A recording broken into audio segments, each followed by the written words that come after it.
Salut, ça va? T'as fait un bon voyage? On n'a pas beaucoup de temps, mais je te propose, on va visiter au pas de charge Carpentras, tu vas voir, c'est une ville extraordinaire. C'est quand même une chose incroyable à Carpentras parce qu'on a quand même une accessibilité qui est facilitée à la fois par la rocade, la route à 4 voies, la gare, on a un aérodrome sur lequel je vais t'emmener. Donc c'est vraiment une ville qui a vraiment beaucoup d'atouts. On n'est pas du tout enclavé, c'est assez extraordinaire. On a la chance d'avoir ce bâtiment qui est incroyable. Je vais te raconter son histoire un peu rapidement. Nommé évêque de Carpentras, il est revenu avec tout un tas de collections et il a eu deux vocations. Une vocation à porter l'instruction aux plus pauvres grâce à toutes ses collections de livres, de tableaux, de sculptures. Et puis la deuxième chose, construire un hôpital des plus modernes de cette époque qu'on appelle l'Hôtel-Dieu. L'Inguimbertine aujourd'hui c'est un musée-bibliothèque. C'est assez incroyable, je pense que c'est une des toutes premières, plus grosses, plus importantes musées-bibliothèques de France. Moi j'appellerais ça volontiers le Louvre de Provence parce qu'on a d'un côté une médiathèque qui est ouverte aux jeunes, aux carpentraciens qui peuvent aller étudier, prendre des livres, tout ça sous le regard de magnifiques tableaux et dans un cadre extraordinaire. Et puis de l'autre on a un musée avec toutes les collections de livres d'Inguimbert mais aussi ses tableaux, les sculptures, toutes les donations qui ont été faites à la ville successivement, siècle après siècle. C'est aussi un endroit où on y fait des concerts, des soirées musicales, etc. C'est des conférences. Voilà, c'est un centre culturel. Allez, on va voir la suite. Il y a tellement de choses à voir, tu vas voir, c'est incroyable. Moi, je me suis passionné pour cette ville parce que j'ai découvert en me mariant il y a 45 ans avec Cécile, qui est issue d'une famille d'ici depuis toujours. Petit à petit, en y venant tous les ans, j'ai découvert tous ces moindres recoins.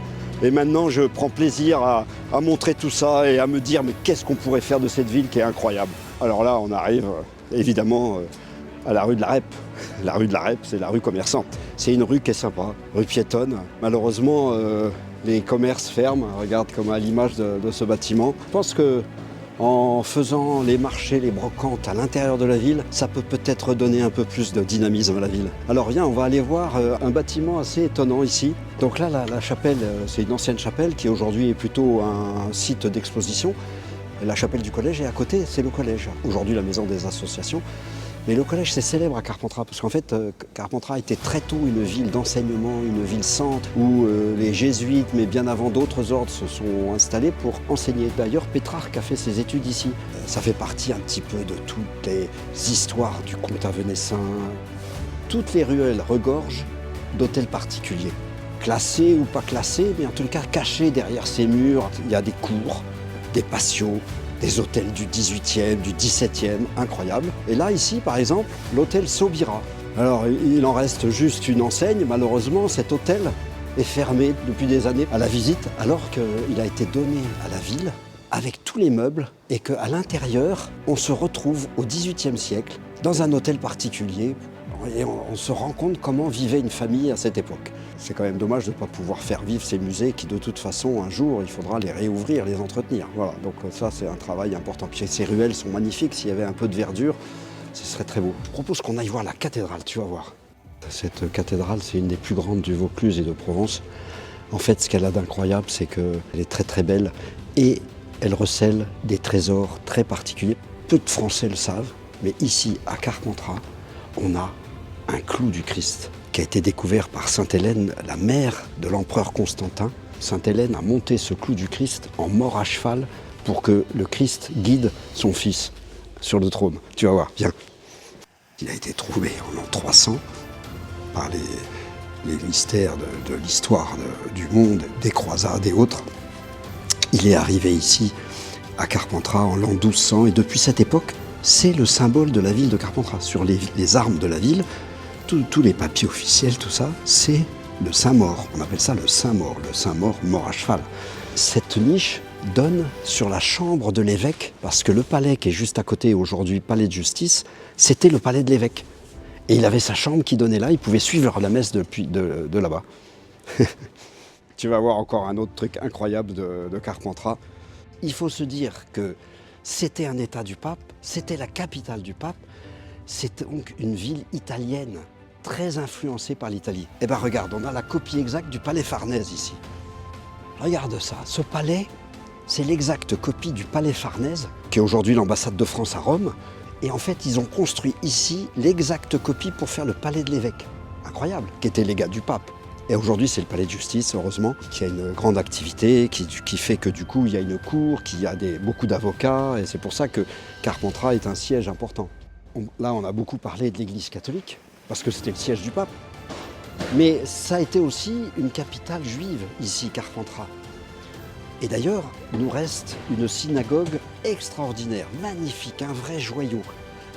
Une des plus anciennes d'Europe.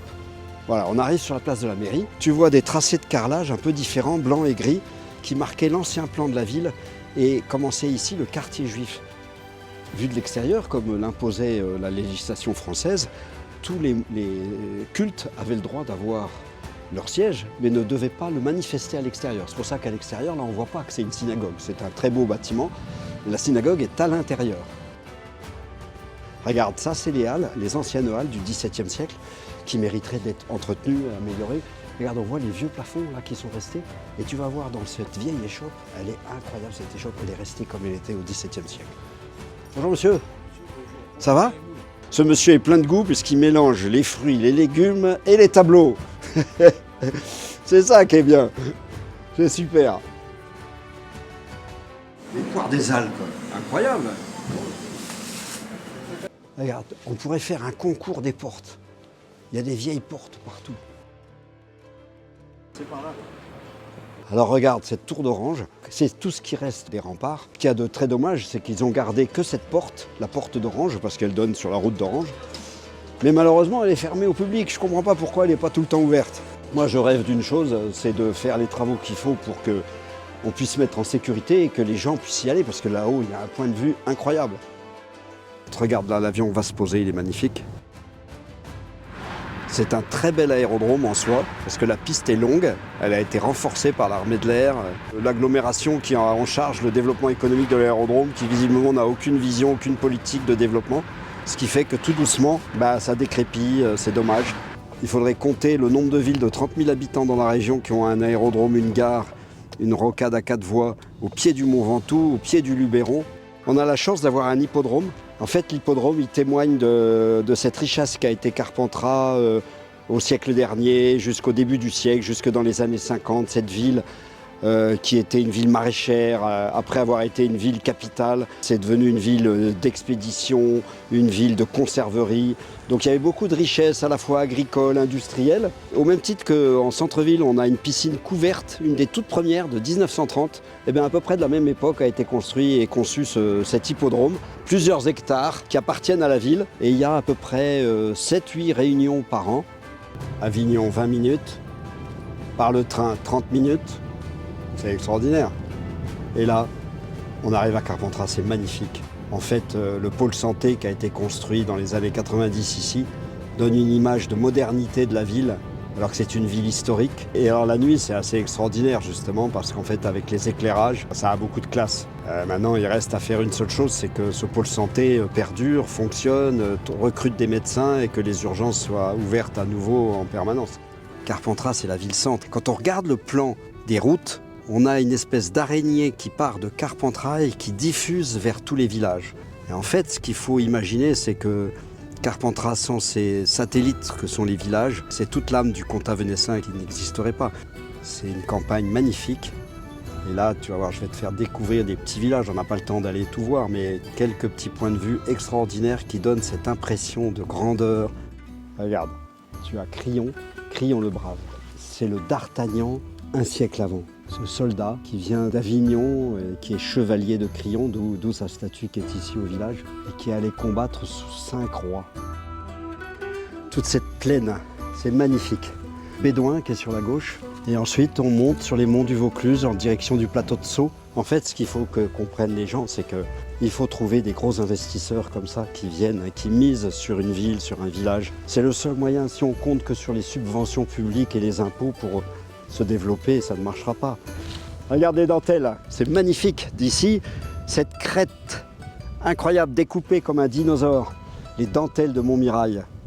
Alors ça, c'est toute la plaine du comtat venessin, irriguée par le canal de Carpentras, véritable plaine maraîchère, et tous les contreforts avec les vignes. On ne devine pas qu'il y a ça alors qu'on quitte cette route. Tu vas voir, c'est des carrières de sable. Le petit-fils qui défait pas les lacets. C'est parti. C'est incroyable. De sable, jaune, ocre. Et on ne sait pas trop ce que ça va devenir. Mais moi je trouve qu'on devrait préserver ce site naturel magnifique qui est un cadre extraordinaire pour tourner des films, faire des spectacles. Tiens, viens. Trace de gibier, ça c'est du sanglier. On se croirait dans le Grand Canyon, je sais pas où. On croirait dans les films du Far West. Tu trouves pas? Alors on a fait Caron, Crillon le Brave, et puis les carrières de Bédouin. Et maintenant je t'emmène à Baume de Venise. C'est un nom très particulier. Baume de Venise, Comtat venessin, ça a la même origine. Mais Baume de Venise est surtout connu pour son vin. Et puis ce qu'il y a d'assez extraordinaire, c'est que c'est un site qui a été habité depuis des temps très anciens, puisqu'on y trouve un castrum du 9e, 10e siècle, et ensuite une succession de forteresses qui nous amène à l'époque moderne. C'est pour ça que j'ai voulu amener ici mon équipe, parce qu'en fait, on est au cœur du comtat, parce que Carpentras est la capitale du comtat venessin. Cette élection qui s'approche, c'est pas seulement l'affaire d'un homme, c'est l'affaire d'un homme et d'une liste, et c'est l'affaire d'une liste et d'une ville, et c'est l'affaire d'une ville et de son pays, de son arrière-pays, de sa région. Moi j'ai la chance d'être à la tête d'une liste merveilleuse de femmes et hommes de tout âge, de toutes origines, de toutes professions, qui sont à la fois des très vieux carpentraciens de par leur famille, mais aussi de jeunes carpentraciens parce qu'ils sont venus, ils s'y sont installés. Tous aiment leur ville et ont envie de se mettre au service des carpentraciens.